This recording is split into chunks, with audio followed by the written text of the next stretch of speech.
Hi guys, this is my 2006 Toyota 4Runner. I acquired this just before Christmas on December 23rd. I searched high and low and finally found a 4.7 liter V8 that I was looking for. I have a 19.5 foot Yamaha jet boat, and I was looking for something a little bit more powerful than my 2022 Toyota Highlander that I ended up trading back to the dealership and picking up a 20-year-old truck. It is a limited full-time four-wheel drive, and there has been some work already done to the truck. As you can see, it's not really sitting at stock height. So at the front, we have some Bilstein upper control arms. We have 2885 ARB OME, Old Man Emu springs to hold the weight of the heavier motor, because I know these are very common for them to tend to sag and nosedive. And in the back here, for some reason, he ended up acquiring some 2009 springs from a friend and opted out of upgrading the springs in the rear. So he only has 1.5 inch Daystar spacers, which does give it a slight rake, which I don't mind at all. But my only concern is when I have a 4,000 pound boat, I'm thinking that these springs are not going to suffice holding the weight, especially once I get the family loaded. And then in the back, I don't want this thing squatting and raising the front end any more than it needs to do. So I have an appointment booked for tomorrow, Monday, and I'm going to be swapping these factory 09 springs with the spacer for a set of ARB Old Man Emu springs, and I'm going to go with the 2896s, which is the mid-grade, which is 318 pound-feet of square inch weight, as opposed to the 150 pounds the factory ones are. And it should give me anywhere between a 2 to 2.5 inch lift.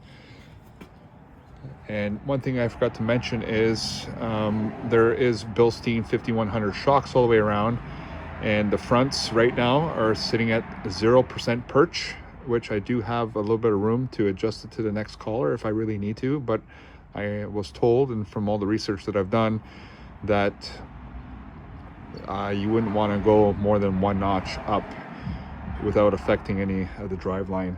So I was searching high and low to see if I could find anybody online running the 2896s.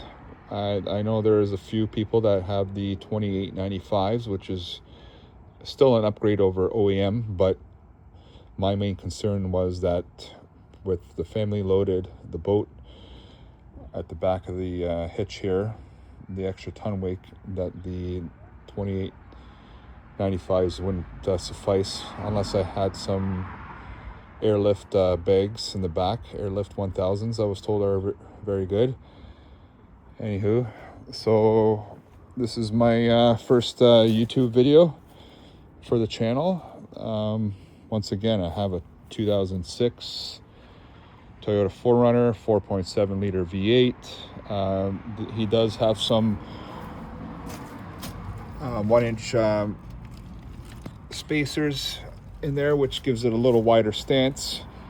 And one thing that was missing on the truck was the rear sway bar, which I recently added because the old one that came with the truck rusted out. And I was told that the factory sway bars from the 4Runner are 19 millimeter and hollow, and I ended up acquiring one from an FJ Cruiser, which is a 17 mil but solid steel.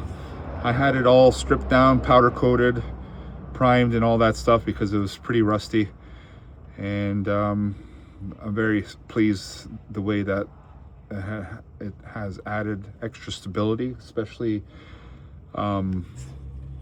and the cornerings, like getting on and off highway ramps and stuff like that. Before I noticed it was a lot more tipsy, but with the stabilizer, it has been a very good upgrade.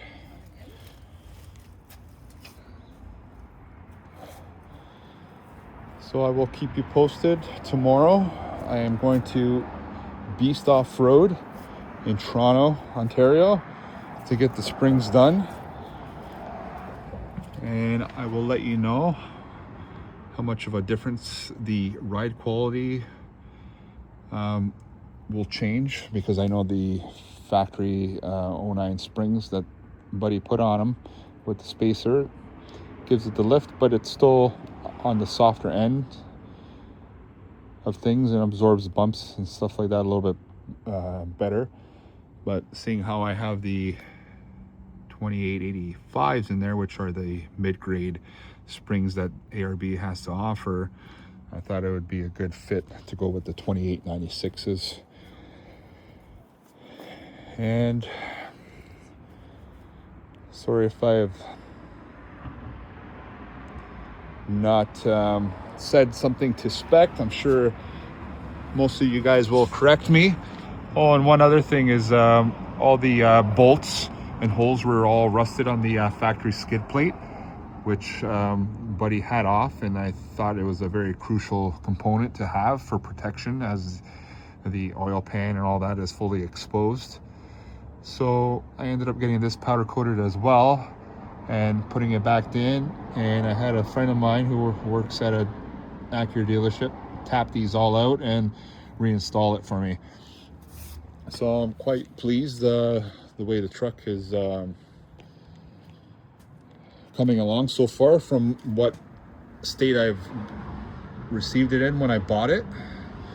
I also put some brand new winter tires, some Toyo GSI 6s on the truck, and they have been phenomenal so far. And the factory does come with 18-inch rims with the limited trim here up in Canada, and I decided to go down to a 17 black spoke wheel with some TRD center caps that I've ordered. And I've decided also to go with the factory tire size of 265/65 R17, and the tire choice that I went with is the Falcon Wild Peak ATW4s, which actually have a 50,000 mile warranty, and I'm excited to see how they look and handle once installed. I did have a 2018 Toyota Tundra with some Falcon Wild Peak AT3s about 5 years ago, and I was very pleased with them, so I thought it would be a very good fit for this truck and for my needs and expectations. So I will keep you guys posted on an update tomorrow once the truck receives its new springs from Beast OffRoad Canada in Toronto. Thanks for watching, and over and out.